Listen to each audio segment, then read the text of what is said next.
When Caleb confessed his feelings to me, a scholarship student, his childhood friend, stood by and laughed. Those limited edition sneakers on his feet are worth a year of your living expenses. You don't actually believe this is more than a joke, do you?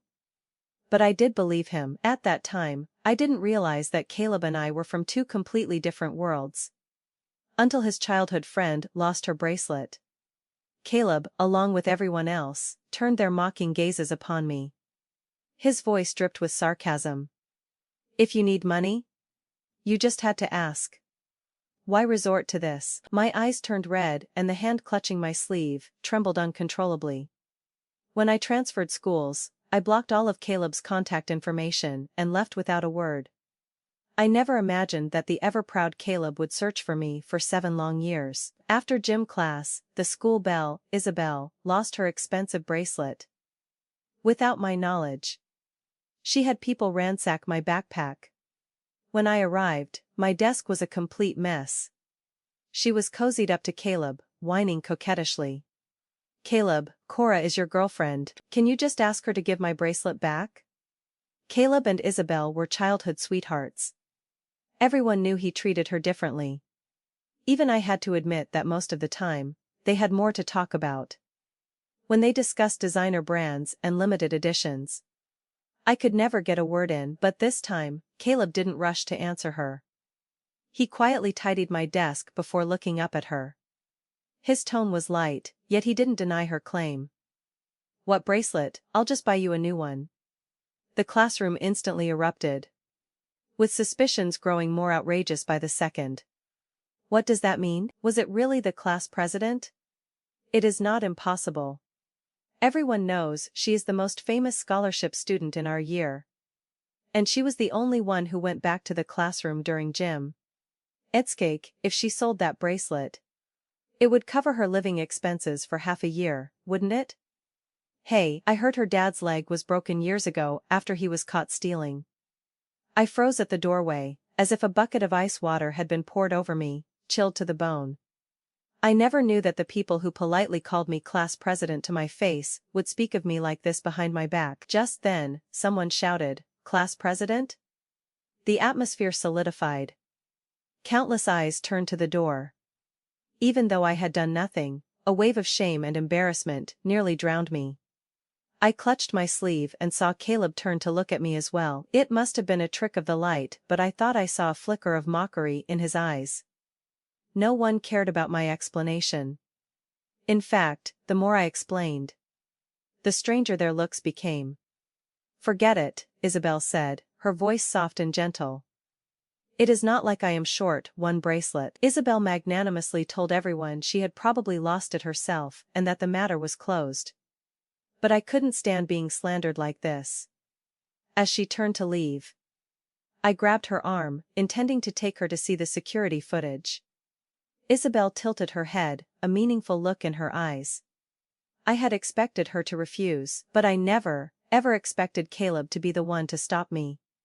He gently stroked my head. It is okay, Cora, it is over. He always called me that when I was upset. The two simple words brought all my suppressed grievances rushing to the surface. I didn't take it. I looked up at him. My voice choked with sobs. My dad came to bring me lunch. I went back to the classroom to put the lunchbox away. I didn't do anything. I had only gone back to drop off the braised pork. My dad had made it specially for me. He said it was my birthday, and I should have something good to eat. But Caleb didn't seem to care what I said. He said it didn't matter, whatever I had done, he could fix it for me. But why didn't it matter? I hadn't done anything. Did he really not understand how important a person's reputation was? I insisted on checking the security footage, and Caleb, who had been holding me back, finally lost his patience. He suddenly let go and laughed. It was a low, cold laugh. I finally sensed something was wrong and slowly raised my head to meet his gaze. I saw the smile on his face. I saw the unconcealed mockery in his eyes, the same as everyone else's. Enough with the act. Don't you think? You really didn't take it? His voice dripped with sarcasm. I remember you said you were short on money a few days ago. Oh, and the classroom security camera just happened to break yesterday. Cora, you really didn't know. A loud ringing filled my ears. For some reason.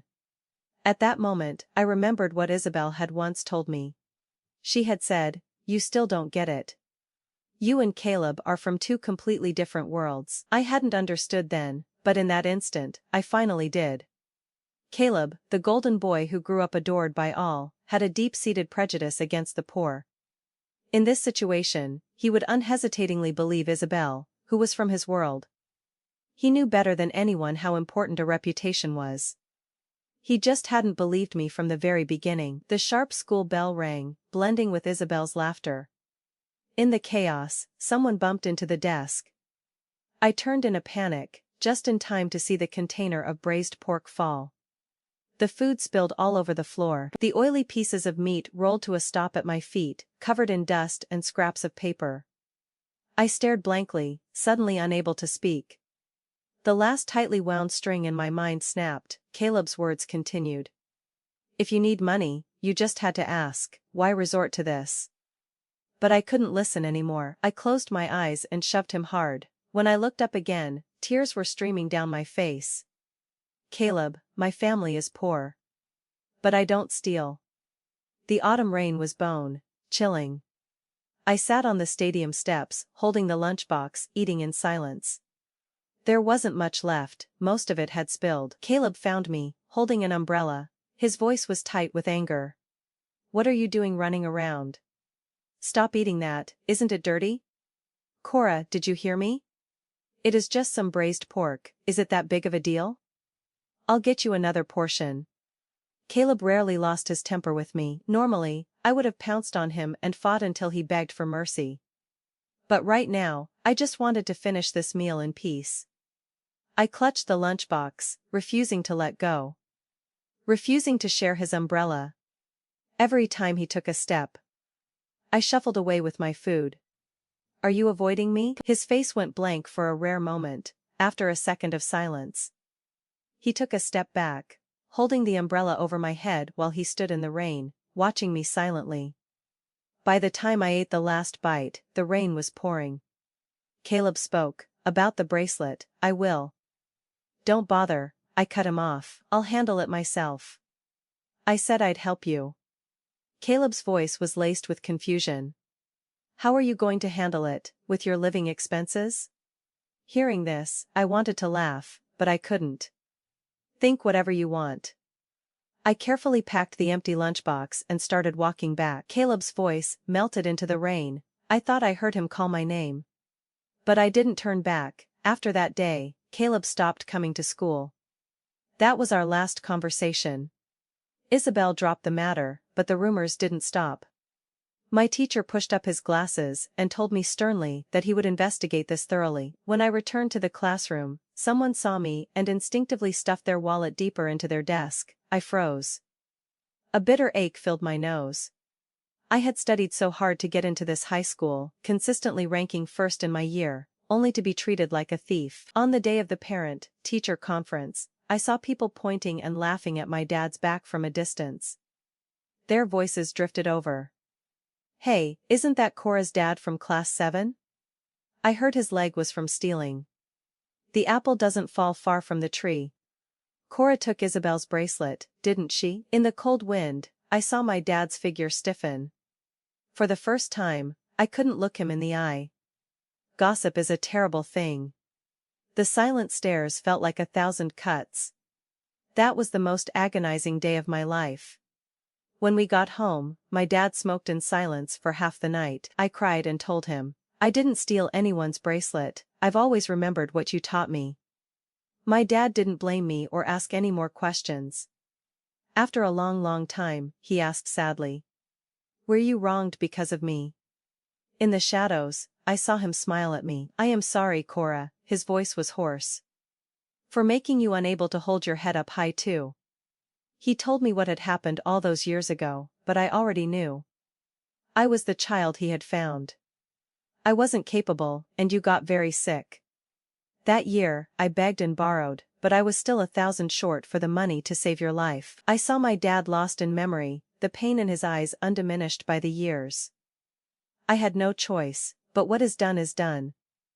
Once you cross that line, the shame is nailed to your soul forever. You can never get rid of it. My dad's voice grew quieter, melting into the night wind. Finally, I don't know if he was asking me or himself. He wondered if my life would have been better if someone else had found me. My dad's illness suddenly worsened. I was on edge and took a leave of absence from school. I didn't want to go anywhere but the hospital. When I returned from buying lunch, I saw Isabel standing outside his room. I froze, my heart pounding. Isabel and my dad had met before, with Caleb, at my dad's fried rice stall. I couldn't remember the details clearly, only her innocent, yet disdainful tone as she asked. "This roadside stall is so dirty. How can you eat this? You can stomach it, but do you have to force Caleb to eat it with you?" I saw Caleb take a bite, his handsome brow furrowing. He chewed twice, then seemed unable to bear it and spat it out. My dad was standing right there, in the bitter cold, watching these privileged kids. Caleb and I had a huge fight that night, snapping back to the present. I stared at Isabel warily. "What do you want now?" Isabel smiled. "Cora, if you needed money, you should have just said so. You can't delay treatment. We were classmates. Caleb and I won't just stand by and do nothing." She handed me a card. "What is this?" "About your uncle's illness. I know a very good hospital. I can refer you, but it is far from here, it would be tiring to travel back and forth." The quiet corridor smelled of disinfectant. Isabel and I looked at each other for a long time. She suddenly asked, "Do you know why Caleb hasn't been to school lately?" "Because he is embarrassed. You know his proud and arrogant nature better than I do. That is why I am the one here to see you today." Isabel's voice was soft and gentle, like a dense cluster of soft needles, plunging into my heart, causing waves of pain. My eyelashes trembled, from the room. My dad's coughing was intermittent, like a death knell. In that moment, everything before me seemed to dissolve into mist. When the mist cleared, only this life-saving card remained. I needed this money. I clutched the card tightly. "Thank you. I'll arrange for a school transfer soon to be with my dad. I'll pay you back, but it will take some time." Isabel sneered. "Who needs it? Goodbye." I didn't tell anyone about the transfer. On a normal afternoon, we left that city for good. After changing hospitals, my dad's condition gradually improved. The new high school was demanding, and I was running between the hospital and our rental. But my strong foundation meant I didn't fall behind. Dad's health slowly recovered. In university, I worked part-time jobs, constantly busy. I paid back the money I borrowed from Isabel, using the account number she had left, making monthly payments, until it was all cleared 2 years after I started working. 7 years passed in a flash. I never thought I would see Caleb again. So, when we did meet, I was completely caught off guard. It was at a party for rich kids that my university classmate, Mia, had dragged me to. Everyone was a young master or a miss from a wealthy family. I didn't really want to go, but Mia, touching up her makeup, persuaded me. Silly, if it weren't for my rich kid boyfriend, we wouldn't even be able to get in. "I am taking you to see the world, even if we just freeload, it is worth it. Who knows? With your looks, you might even snag a rich, handsome guy. Just come with me for a little while, please, please." Mia was my university roommate. Most of my classmates had lost touch after graduation, but we had stayed in contact. She could be a bit dramatic, but she was a good person. I couldn't refuse. The moment we stepped into the club, a wave of luxury hit me, as Mia had said. This wasn't a place for ordinary people like us.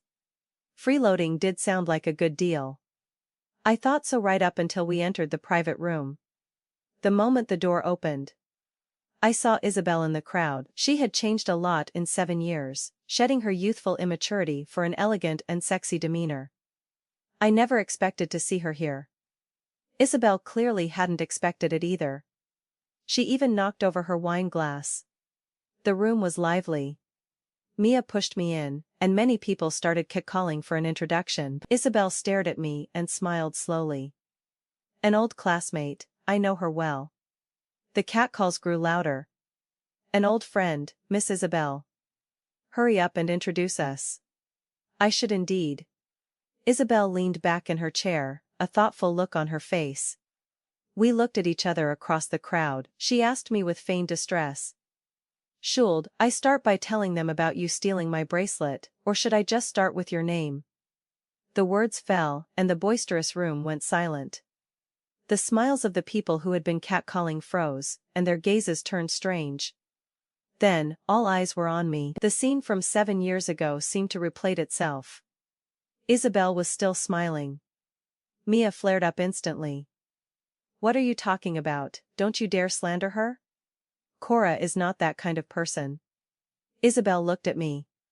Ask her yourself if it is true. She tapped her fingers on the table. A sign of anxiety, Mia's gaze fell on the empty seat beside her, the central position, likely for the most important person at this gathering. Isabel clearly wanted me gone before that person arrived. I smiled at her.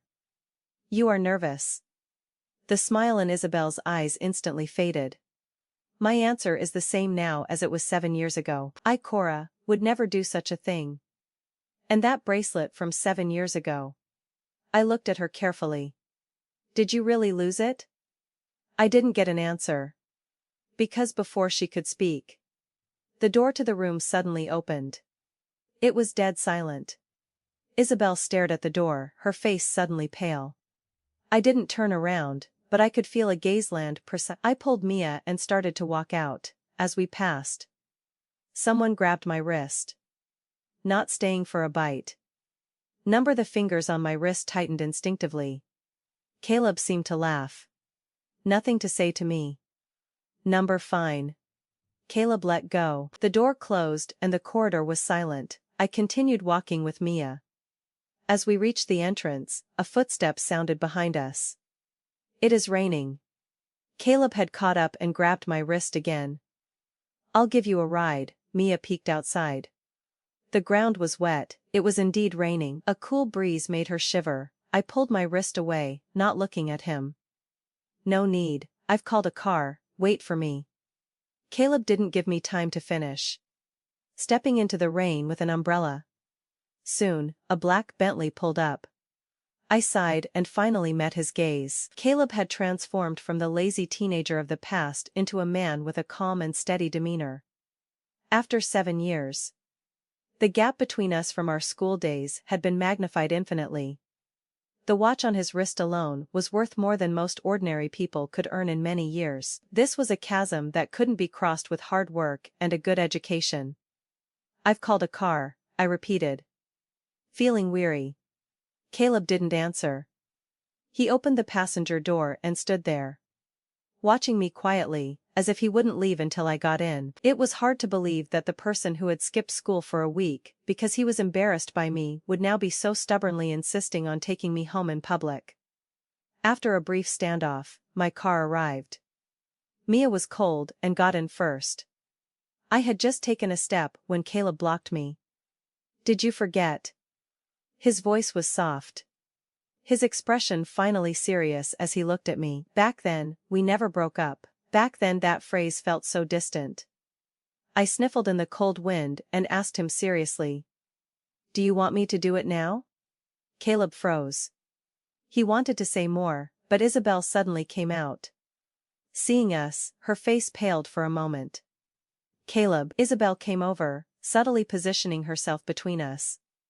Everyone is waiting for you to discuss the marriage alliance between our families. Her tone when speaking to Caleb hadn't changed. Always with a hint of a coquettish whine at the end. With Caleb blocked, I took the opportunity to get in the car and close the door. He seemed to say something to her, but the lock cut off all sound. I looked away and in the quiet, let out a sarcastic laugh. As the car started, Mia, who had been holding it in, finally spoke. Girl, that guy is seriously rich. Everything he is wearing could probably buy my life. Mia clearly hadn't heard our conversation. She leaned closer. So, what is the situation with you two? High school classmates. Just classmates. Mia was skeptical. Doesn't seem like it. With the gap between us, what other possibility could there be? For some reason, this struck a chord with Mia. She looked downcast. True, a guy that rich and handsome is probably full of schemes. Look at my unreliable boyfriend, I complained a little, and he really had the heart to make me go home in the pouring rain. Complained was an understatement. In the room, Mia had chewed out her rich kid boyfriend because of me. I felt bad. How about I treat you to dinner in the next few days, your choice. Wow, the penny pincher is finally spending some money. I'll have to think hard about what to eat. All right, this is my stop. Mia got out and waved. See you next time, babe. With her gone, the car fell silent. Not long after, the car stopped in front of a rundown apartment complex. Just as I got out, a Bentley cut through the rain and stopped in front of me. The rain seemed to be getting heavier. The property management in this old complex was terrible. A broken street lamp flickered in the rain. I hadn't expected Caleb to follow me. He held an umbrella over my head. The rain pattered against it. It seemed that every confrontation between us happened in the rain. Caleb looked down at me and sighed softly. Still haven't kicked the habit of forgetting your umbrella on a rainy day? My gaze fell on the hand holding the umbrella. On his middle finger, which was slightly bent, was a beautiful delicate couple's ring. It made his hand look exceptionally handsome. I stared at it for a couple of seconds and for some reason felt a sense of finality. I'll remember next time. I looked at him. So, what are you doing here? We haven't finished talking. Caleb was still fixated on the breakup. You followed me all this way in the rain, just to hear me say we're breaking up. Caleb looked at me quietly. Yes, fine. I didn't want to drag this out any longer. Just as I started to speak, he pulled me into the building. But I don't want to hear it now, he said as he walked. Which apartment? What are you trying to do? Take you home, you'll catch a cold in the rain. I stopped and snatched the umbrella from him, throwing it on the ground. The rain quickly soaked my jacket. In that moment, I finally admitted that I wasn't as calm as I appeared. In the period after I transferred schools, I had struggled every night with the feeling of being isolated and helpless. Sleeping on the cold hospital floor at night, I was plagued by nightmares. I dreamt of my dad leaving me. Of Caleb watching me indifferently in the pouring rain. His sarcastic gaze would always surface in my memories during quiet moments. I would wake up in a cold sweat, and only after confirming through the dim light of the corridor that the person in the hospital bed was fine, could I breathe a sigh of relief. Later, the me in my dreams stopped crying. Even later, I stopped dreaming of Caleb. I thought time had washed everything away, but in this moment, I realized those feelings were just hidden. Stop toying with me, okay? I am not. Caleb fell silent when he met my gaze. He looked down, picked up the umbrella, shook off the water, and placed it in my hand. Then he took a step back. It is raining hard, go home. I turned and walked away. The gaze on my back never left, only after I closed the door did I let out a breath. Halfway up the stairs, I felt something in my pocket. In the dim light of the stairwell, I opened my palm and saw a smooth lustrous ring. It was the exact same style as the one on Caleb's hand. Why are you so soaked? I sat on the sofa, watching my dad bustle around the living room. He brought me hot water, then a towel. I swallowed the lump in my throat and smiled up at him. I was so happy about my bonus that I fell in the rain. How could you be so careless? Did you get hurt? And I've told you so many times, wear an extra layer when it is cold. Wait, I'll make some ginger tea. Don't fall asleep. I collapsed on the sofa, vaguely feeling that my dad had gotten more long-winded than before. I ended up with a fever. It lasted for 2 days and a night. Dad was frantic, but I told him I'd be fine after a good sleep. When I came to, I saw Mia in my kitchen, cooking, and next to her, a handsome young man was peeling garlic. I squinted and saw it was her rich kid boyfriend. You two made up? Mia turned but didn't answer my question. Sneering instead, "You were supposed to treat me to dinner, and now I have to cook and serve it to you in bed." I looked at her hopefully. "Is it edible? If you don't want to eat it, you can get lost." Mia really had no talent for cooking. And her boyfriend, whose hands had never touched kitchen work, was even worse. I took a bite and wisely kept my mouth shut. Her boyfriend's name was Ethan, a year younger than her. This was the second time we had met. He had brought a lot of things, and a quick glance revealed they were all my favorite foods, covering the entire table. Many of them were things even Mia didn't know I looked at the 3 signature jars of canned yellow peaches and said nothing. Mia was in a hurry to get to work and didn't stay long. I stood at the door and called out to Ethan. "By the way, since you two know each other, could you give this to him for me?" "What is this?" "Wow, it is so beautiful, so dazzling. So expensive." Mia covered her mouth dramatically. Ethan looked at the ring in his hand and froze for a second. He didn't deny knowing who it was for, but didn't take it either. "I am just the messenger. You should probably give this back to him in person." I pretended not to hear and handed it to him. Ethan eventually took it. As they walked away, Mia complained about the broken stairs and asked him, "What is going on? Who is this for?" "But this ring is gorgeous." Their voices faded. I leaned against the door, closed my eyes for a few seconds. Then went back to sleep. The sky in my dreams was always gray. I was wearing Caleb's school uniform, lying weakly on his back. His voice was low, a little helpless. "Do you really have to have canned yellow peaches?" "Yes. Every time I have a fever, my dad buys me canned yellow peaches." Caleb looked down on such things, but he eventually ruffled my hair. "Wait here then." "Okay." I sat listlessly on the ground, waiting and waiting. Until Caleb returned with the setting sun. He placed 10 heavy cans in front of me. "Is this the right kind?" It wasn't just the cans. There were also many expensive snacks and desserts that I usually wouldn't even dare to look at. I was stunned for a couple of seconds. "Why so many?" Caleb looked at me, his expression normal. "They were too cheap, I just grabbed a bit of everything. Want some now?" Caleb, You are really silly. Open your mouth."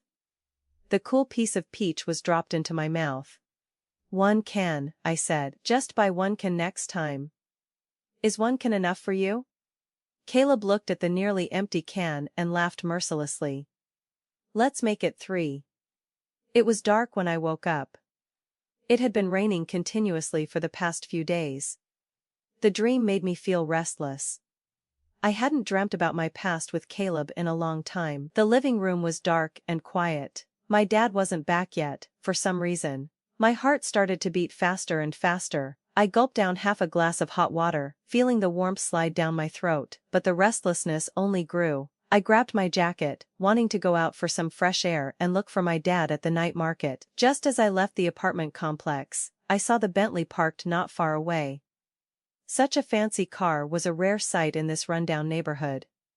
Many passers-by couldn't help but stare. The owner was leaning against the car, his features softened by the damp night air. When he turned to look at me, his face gradually merged with the Caleb from my memories. "That ring was for you." He spoke, his voice a little muffled. I didn't know how long he had been standing there. My family was indeed discussing a marriage alliance with the Isabels, but I never agreed. After the bracelet incident, I wanted to resolve things quickly, but something suddenly came up with my family that week. I was swamped. By the time I got back to school, you had already transferred. "Cora, I never meant to play with you." I didn't look at him, instead gazing up at the moon hanging in the sky. After a few seconds, I said softly. "But you didn't believe me then. You suspected and mocked me just like everyone else." Caleb's figure wavered in the night wind, his face was pale, and he didn't argue. "Actually, Isabel was right, we were never from the same world. You are so fixated on hearing me say, we're breaking up. Are you cold?" As if predicting what I was about to say, Caleb cut me off abruptly. His eyes pleading with a sad desperation. I ignored him and slowly finished my sentence. But Caleb, we broke up a long time ago. If you've forgotten, I don't mind saying it again. Caleb's face went white. Cora, he wanted to say more, but his ringing phone interrupted him. It was my dad, but the voice on the other end wasn't his. It was panicked and urgent. Cora, your dad's fried rice stall was smashed up. Come quickly. It felt like a sword hanging over my heart had finally fallen. Some drunk troublemakers had smashed my dad's stall. In the chaos, he had been pushed to the ground, returning to the hospital. The overwhelming smell of disinfectant made me feel as if I had gone back 7 years. The numb, anxious feeling made me want to throw up. I clenched my fists, digging my nails into my palms to suppress the nausea. The next second, Caleb forcibly pried my fingers open. Cora, don't do this, it'll be okay. Your uncle's condition has been good these years. You heard it yourself just now. His voice was very soft, as if he was afraid of upsetting me further. I buried my head in my knees and didn't speak. Thankfully, there were no serious injuries. No old ailments were triggered, just a sprained ankle. By the time we finished the hospital paperwork, and everything was settled. It was late at night. I stood at the hospital entrance for a few minutes, letting the cold wind blow, before walking back. Caleb saw my intention. Going home, I'll take you. The apartment complex was really run down, with even the stairwell lights flickering. Distracted, I nearly missed a step several times, but Caleb's quick reflexes caught me. His expression was hidden in the darkness. I heard his voice, a little hoarse. Have you always lived here? I didn't answer. After packing up my dad's things, we headed back. Caleb didn't leave until dawn. Before he left, we sat at a roadside breakfast stall and quietly ate a bowl of wontons. This time, Caleb ate without any hesitation, as if he could truly accept it. After finishing, he looked down at me. I'll be back as soon as I am done with work. Call me if you need anything. Don't come back, I said, after finishing my soup. We've said everything that needs to be said. Let's just go our separate ways. Caleb's back stiffened. He didn't say anything. After he left, I called Mia. I might need to trouble your boyfriend this time. Can you help me find out where Isabel is today? I took a taxi to a 5-star luxury hotel. When I pushed open the door, many people were already there. Mostly high school classmates. My appearance made the gathering freeze for a couple of seconds. Then erupt again. Cora, class president. What is she doing here? I don't remember inviting her. My gaze swept across the crowd and landed on Isabel. Cora. Isabel turned and saw me. A little shocked, then she smiled, asking innocently. What brings you to the reunion? Shouldn't you be at the hospital with your uncle? Ah, her words were cut off by a scream. I grabbed her hair and looked down at her. Did you do this? Isabel's face was pale with pain, and tears streamed down her face. I stared at her delicate, beautiful face and repeated. My dad's incident, was it you? The room was silent. Everyone looked at each other, leaving only Isabel's whimpers. I kicked open the bathroom door and pushed her against the sink. The cold running water made her scream even louder. I looked at her coldly. Back then, after I accepted Caleb's confession, you orchestrated the bracelet incident to ostracize me. Now, you are using my dad to warn me. Isabel, I said her name, feeling the hatred in my chest rise.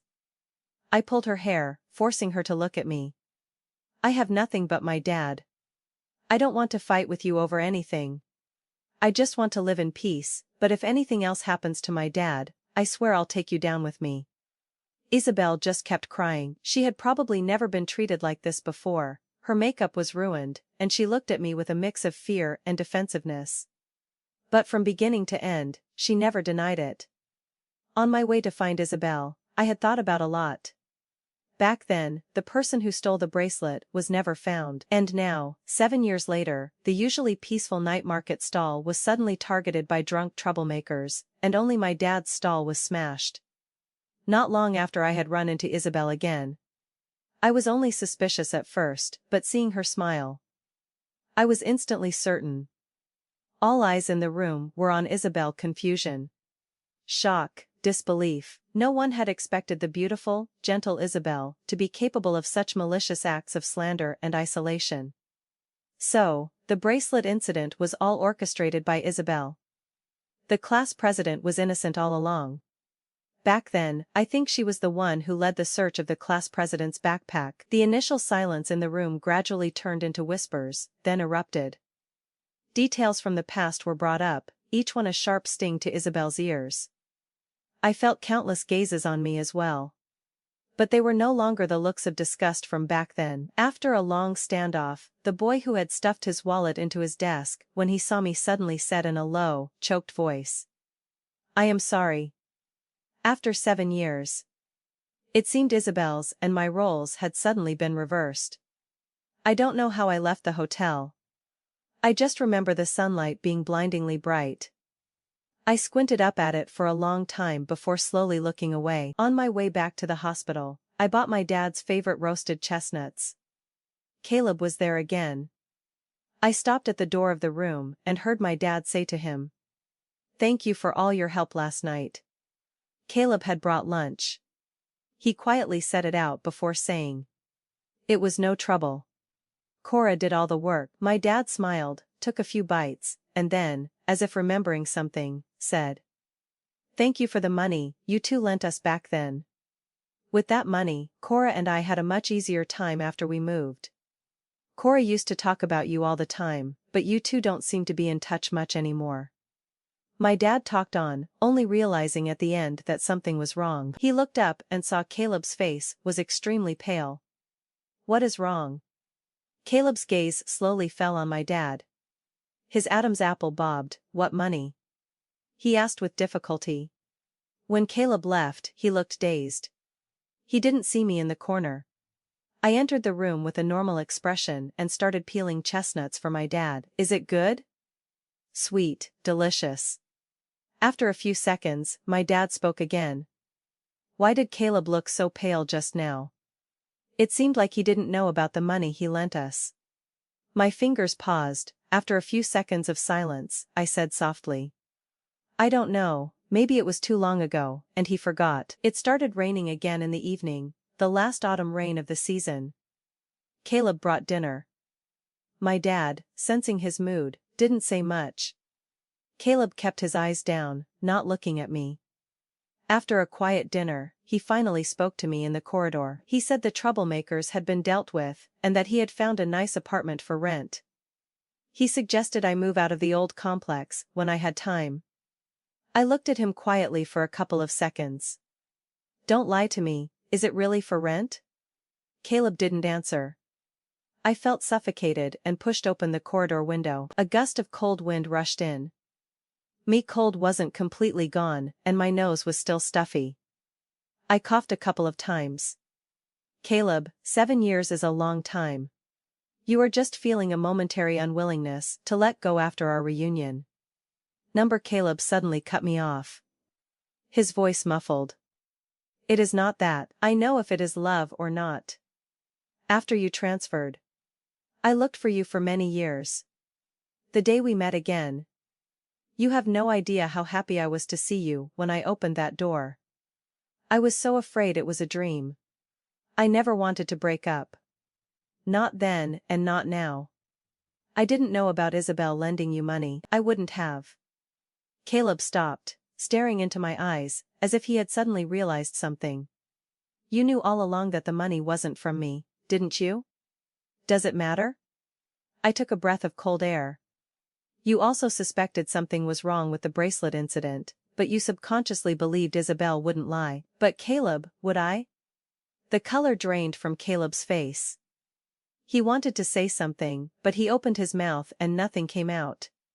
Perhaps he finally realized that our relationship couldn't be fixed with a simple explanation or an apology. When he spoke again, his voice was very low. "I was wrong about what happened back then. But I've really been trying to change all these years. Cora," his voice was choked with emotion, "can we not break up?" Maybe the wind was too cold, it made my eyes sting.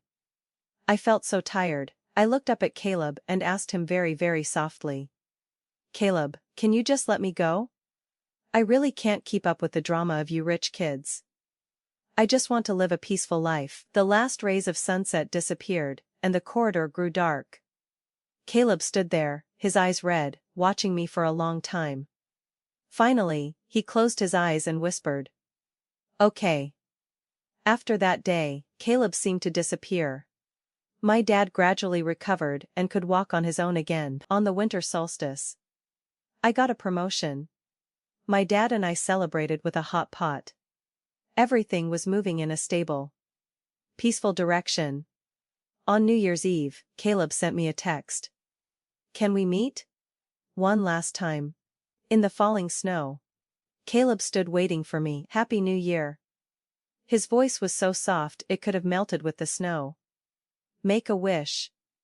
On New Year's Eve in high school, he had also run over and told me to make a wish. He said wishes made on New Year's Eve were the most effective. I closed my eyes and wished for my dad and me to be safe and sound. When I opened them, Caleb was watching me without moving. The fireworks in the sky cast a bright light on his silent gaze. A New Year's gift, he handed me a box.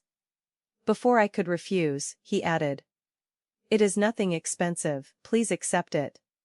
I thought for a second and shook my head. "No, thank you." The light in Caleb's eyes dimmed. I let out a breath of warm air. There was really nothing more to say. "It is too cold, let's say our goodbyes here." Caleb probably wanted to say something, but looking at my frozen red face, he just nodded. "Go home quickly." I turned and walked away.